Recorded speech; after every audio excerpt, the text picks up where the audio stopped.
In Creo Parametric, you can use the mold design module in order to come up with the manufacturing core, cavity, and sliders necessary to produce an object. Let's take a look at a more complicated example. Here I have a camera cover that I want to create. Let me show you a finished version of this. Let me go to the mold opening. And so this is what we are going to end up with. Here I have the core, here I have a slider, here I have the cavity, and then you can see the molding. Let's create this from scratch. To start off with, I will go to the new icon in the upper left-hand corner. You can also use the keyboard shortcut of Control N.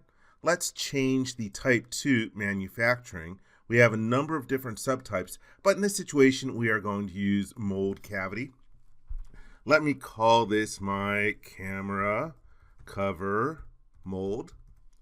And you can enter in a common name if you want. Here I'm using the default template, but I'm going to change the set of units. Here I have my default datum planes and a default coordinate system.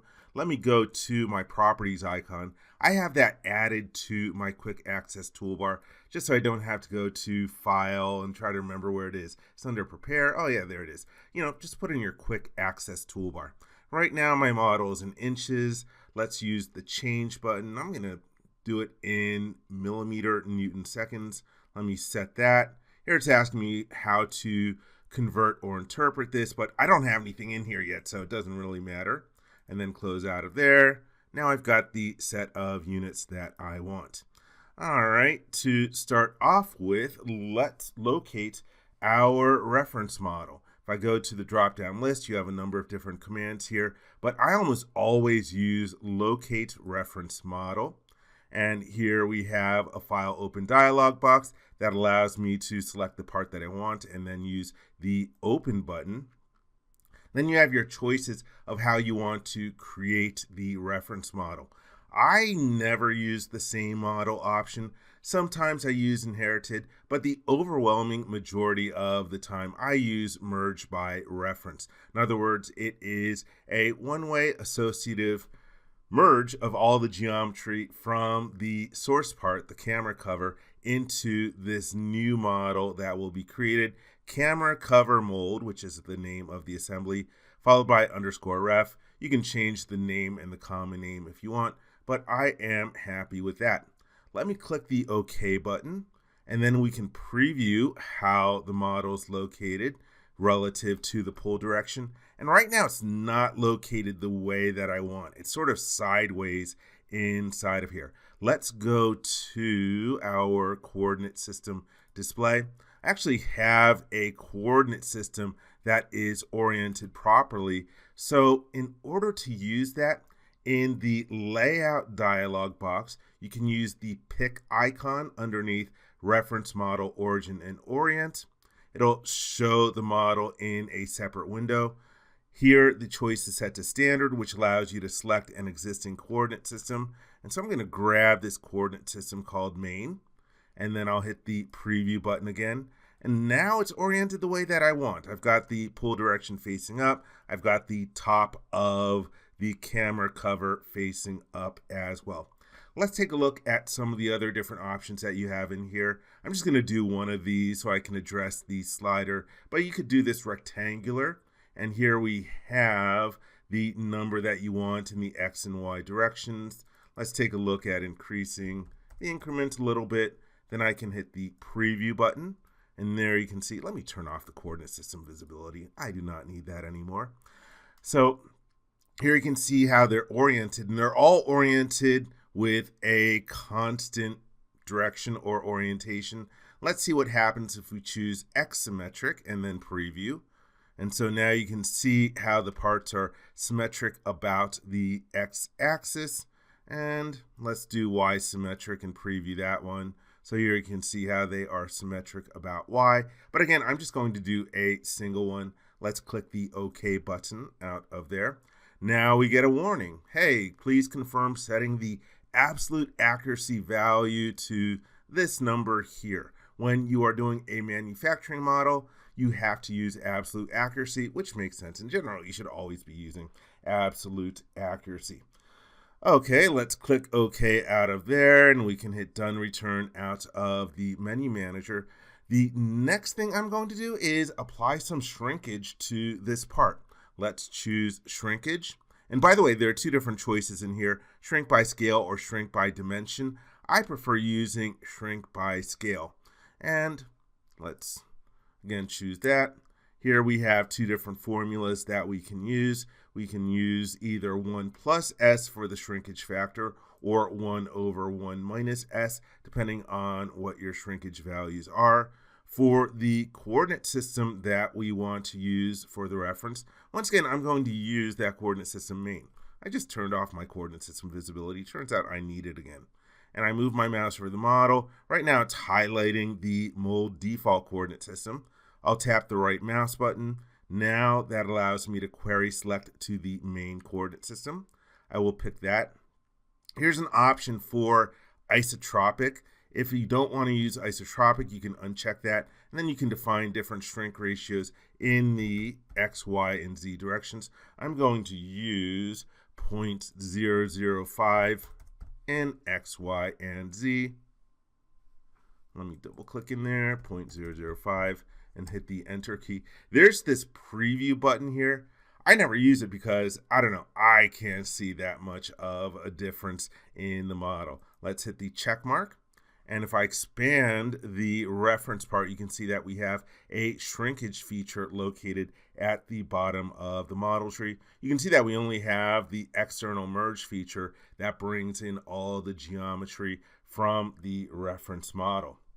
Okay, now that we have shrinkage, the next thing I will do is define my workpiece. Let's click on let me show you the options once more from the workpiece drop-down menu.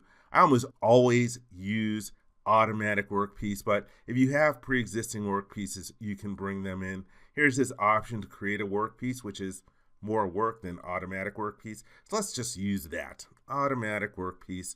And you can see the bounding box that is just the same size as the reference model. Right now, it's asking me to select a mold origin.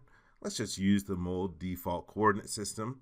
Here we have the ability to do a rectangular workpiece, a cylindrical workpiece, or you can do a custom workpiece. Here the units are in millimeters. One option that you have is to apply uniform offsets from the X, Y, and Z dimensions of the model. I'll enter in a value of 30 and hit the preview button to show you what that would look like. Once again, let me turn off my coordinate system visibility.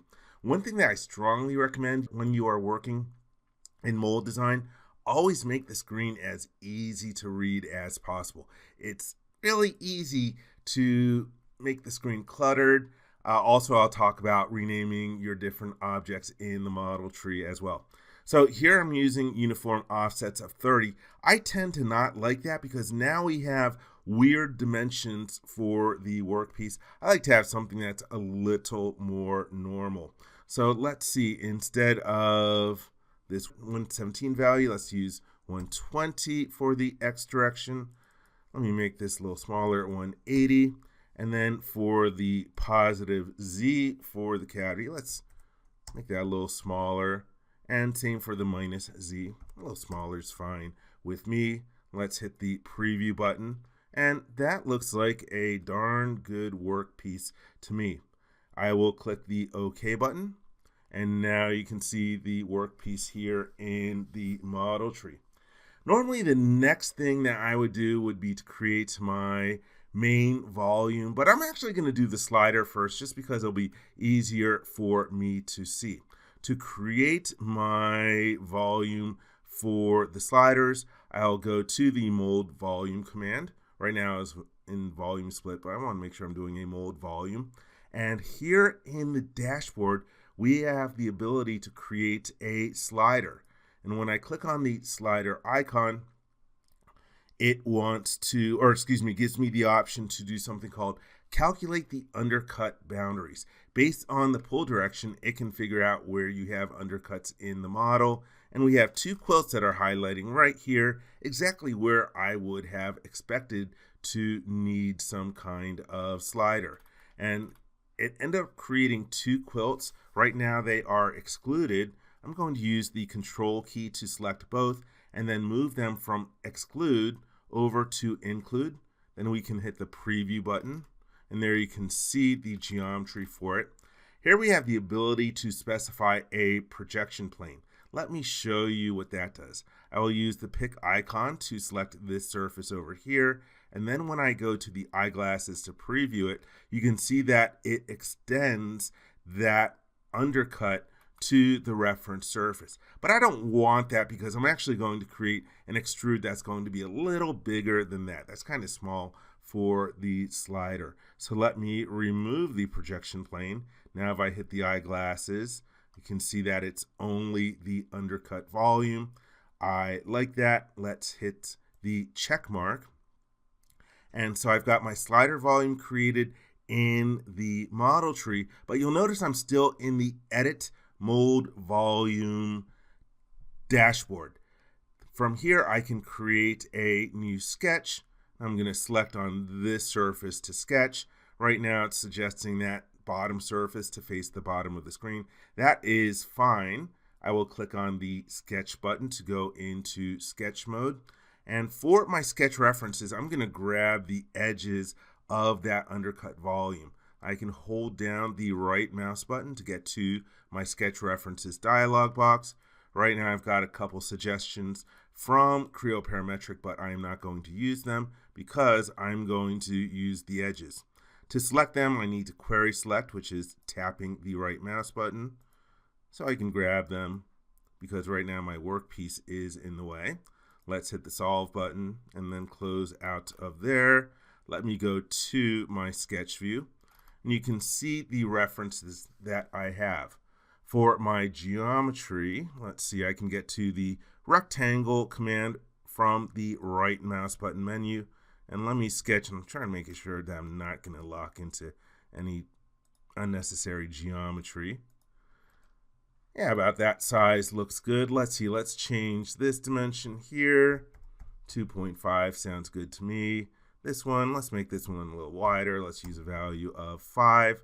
Let's create a couple other additional dimensions. Let's use a value, let's see, from here to here. I will also use a value of 5. And let's use a dimension from this sketch reference to this over here, middle mouse button. Let's use a value of 5 once more. I just want to make it a little bit bigger than the actual undercut itself. I'm happy with the sketch. I can use the right mouse button to get to the green check mark to save the sketch and exit. And so there I have my sketch. Now I can use the extrude command from the edit mold volume dashboard. Let's flip the direction. And then I can right click over the depth drag handle to change this to selected. And I'll pick the surface of that undercut. That's good. And right now you can see that it's actually going to be interfering with the model a little bit, but that's okay because I am going to create my automatic volume with a reference part cut out in a moment. Let's hit the check mark over here. I'm going to deselect everything because I always like to change the names of the volumes. Let me go to the properties icon. Right now it is calling this mold volume 1. This is going to be my slider volume, which I'll call it. And I set my initial slider volume. It's not going to be the final one. Let me just call it initial, just so I can keep track of it. And also, let me change the names of some of these features so that I or someone else will not be confused later on when they are trying to understand my design intent. And for this first slider volume, that's where I did the calculate undercut boundaries, where I just like to call it cub. All right, so we've got our first volume created, and I'm going to hide it because I don't need it at the moment. Now let's create a, oh wait, I didn't hit the check mark. Let's hit the check mark to complete the first mold volume. Now I can create my second mold volume. Let's go to the mold volume command. This one will be an automatic volume. I'll grab the top surface of the workpiece. You can see the drag handles if you want to make that volume bigger or smaller. I'll use the control key to grab the side surface, which grabs all 4 side surfaces. And I always grab, wait, I'm confused. How am I looking at this? Let me use the control key to grab this surface as well, just to make sure that it is selected. So that is my automatic volume. If I go to the properties here, that's what's going to call it. I'm fine with that. So there I have my automatic volume. Now I'm going to do the reference part cutout. I will click on this command, and it takes a look at the reference part and subtracts it from the current mold volume. Let me deselect everything. And once again, I will go to my properties, and I'm going to call this my main volume initial, because later on I'm going to subtract stuff from it. Let's hit the check mark to complete that one. All right, so now that I have those 2 volumes created, the next thing I'm going to concentrate on is going to be my parting line and parting surface. Let me turn off the display of the automatic volume so I can see inside of here. And I still have the slider volume hidden. Again, just make things easy to understand. All right, to create a parting line, I'm going to use the silhouette curve command. I'll click on this command, and you can see that it finds all the different outsides of the part with respect to the pull direction via silhouette, but it's also giving me some of the entities for the slider. I do not need those. Let's take a look at this dashboard. Let me collapse the model tree navigator for a moment. Here's the references tab, so automatically uses the surfaces of all bodies. Here's where you could do slide volumes inside of here. Here's this other option for gap closure. Here's where we have loop selection, and you can figure out which of these objects corresponds to the different things in here based on just moving your mouse over them. You can see what is highlighting on the computer screen, and based on the projection of this part, it came up with 19 different loops, mainly because there are all those little holes over here. See these holes here? You can just hover over them. You can see how they're highlighting in sort of a greenish color as I'm doing that. And so as I hover over these different ones, let's see which one. There it is. Loop number 4 is the one that deals with the sliders. If I click on the word include, I get a drop-down list that allows me to change this to exclude. And it's still showing them sort of like dashed out where they would be. But again, I don't need that particular loop over here. Another thing that you can do is change which side is being used. For example, if I go to the chains tab over here, we've got all these different chains, and here we have one. This one is single, but some are using upper or lower. For example, this one here, it's using the upper edges of this surface, maybe because of how this one is created. Maybe I want it to be on the lower side instead. And you can see how it moved that chain from the upper edge to the lower edge. See that? All right, let's go back to lower over here. And I think that's everything that I want out of my silhouette curve. Let me go to the properties. Let me change this, and I like to call it my parting line. Hit the enter key, then hit the check mark. Now let's bring back the model tree just so you can see how we are currently organized. Let me zoom out over here. Now that I have that parting line created from a silhouette curve, I'm going to use it for creating a parting surface. Let's click on the parting surface command. Be aware that there's also this command here for classify surfaces if you already have some surfaces in your model. Let's go to parting surface. And here we have a number of different options in here, like you could create a fill surface. Here's an extend option. Let me show you what the extend curves will do. I'll click on that, and it's automatically using this curve over here. If I go to the references tab, it's in red. It wants to know what the boundary reference is. I can pick the workpiece. You can see how it takes those different edges of the part and just extends it out to the boundaries of the workpiece. But that is not what I want, because I created that parting line and I wanted to use it for making the other portions of the surface. So in order to use that particular command, yes, I really do want to cancel. Let me go to the surfacing overflow menu, and here's command for skirt surface. This one is really nice. The only thing is, look at this. This is a model dialog box. This is the main way that features were created back in Pro Engineer 2001 and earlier. For whatever reason, PTC has decided not to update this command. But let's take a look at it. The way that these old interfaces work is that you have these elements up here with a status column and then these action buttons. And you also want to pay a lot of attention to the message area. Right now it's prompting me to specify boundary reference, which may be the workpiece, mold volume, or mold component. Well, in this case, I am going to use the workpiece, which is the same size. Then it's prompting me to select a feature containing curves. Hey, guess what? That parting line that I created is a feature that contains curves.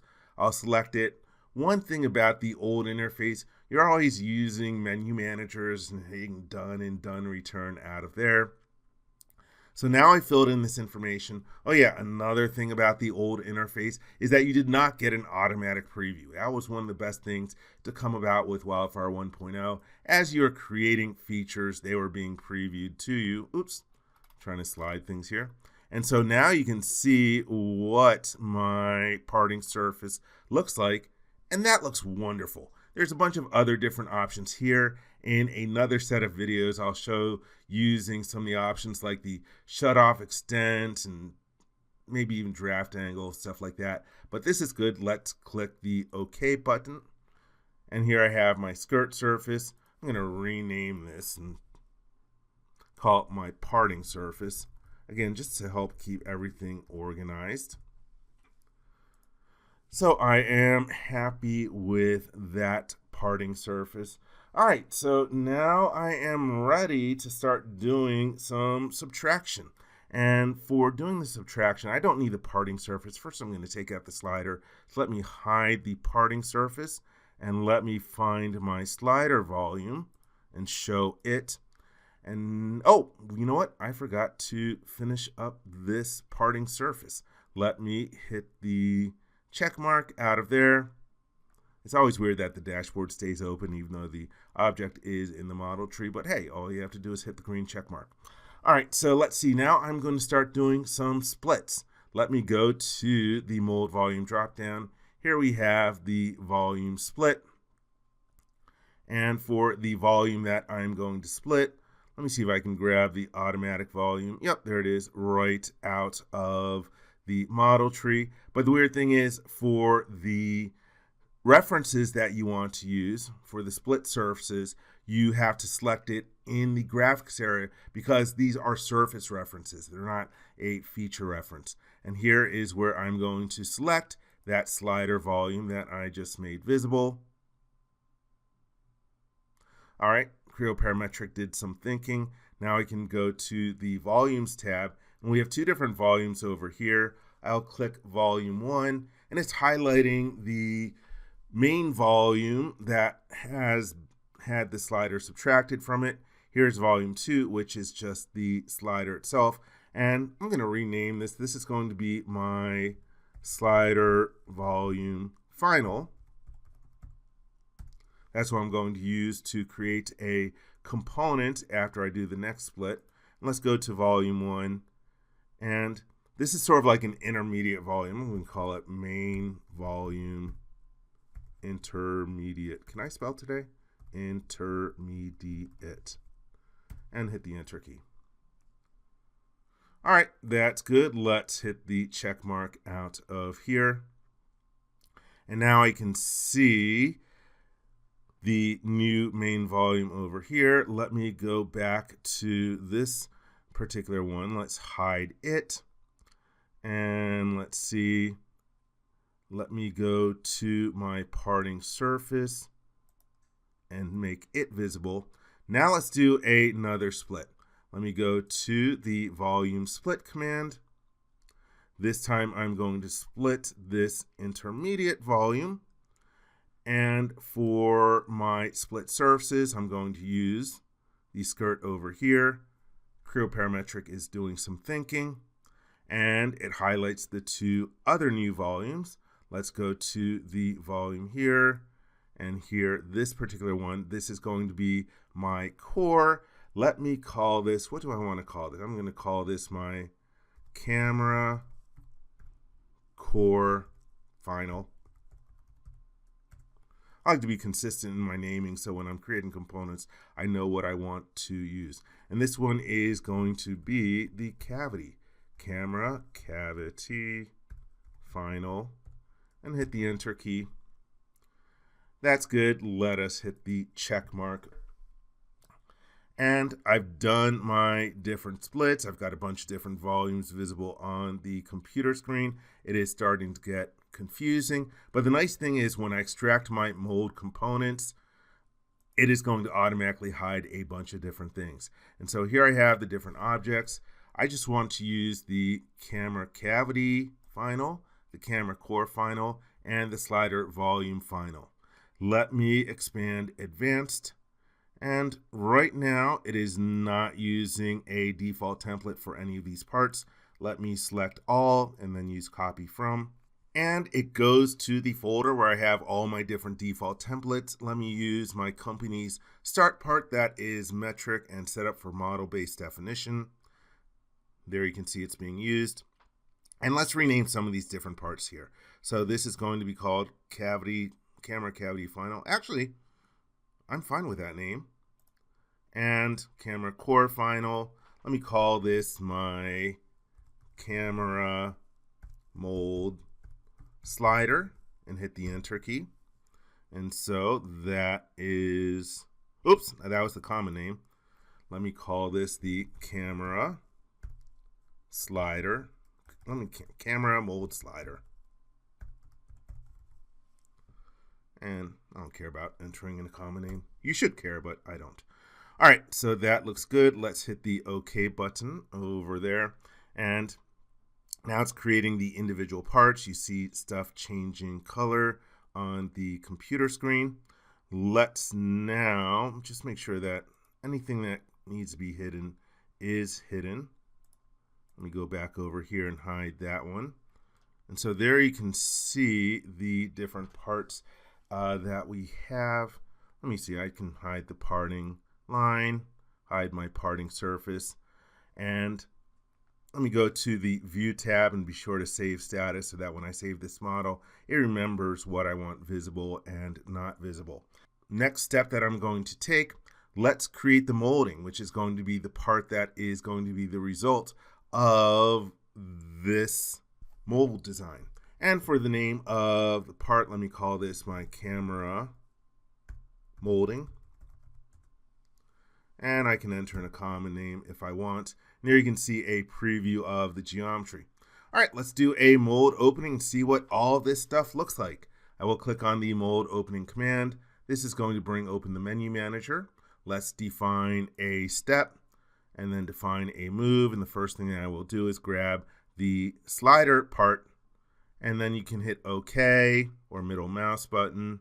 And now it's prompting me to select a direction. I'll pick this surface over here. Let's use a value of 100. And then I can hit done. Be aware you can also do a draft check and interference check as you're doing this. So there is the slider. Let's define another step. Define a move. This time I will grab the cavity and hit the middle mouse button because that's the only component that I'm going to move. Now it's prompting me to select a direction. Let's pick that surface and go up a distance of 100. And then I can hit done or the enter key, and it moves that component up. Oh, my workpiece is still visible. Let me see if I can hide it. There we go. Let's see, next step. Let me hide the reference model as well. There we go. When you see stippling on the computer screen, that's how you know that you have multiple objects on top of each other. Let's define our final step. Define a move for this component. Okay. And for the direction, I'm going to tap the right mouse button to get to that surface. I prefer to use surfaces. And let's use a value of 100 and then hit done out of here. So there you can see the different components that I am using for defining the mold to generate this particular part. Let's take a look at them real quickly in their own separate windows. Here we have our slider part, and that's what it will look like. Let's close out of here. Then let's grab our cavity, take a look at it in its own separate window. Let's rotate this model, and there you can see that just looks fantastic. Let's go back to the mold window. Let's grab the core and open that. Look at this. Look at this. This is just a work of art. All right, let's close out of there and go back to the mold opening command to see the final result that we have over here. And so that is how you can use the mold design module in order to create a mold with a core, cavity, and a slider. I hope you enjoyed this video. For more information, please visit www.creowindchill.com. If you learned something from this video, please give it a thumbs up. And if you like this video, please click the subscribe button and ring the bell to be informed when new videos are uploaded. Thank you very much.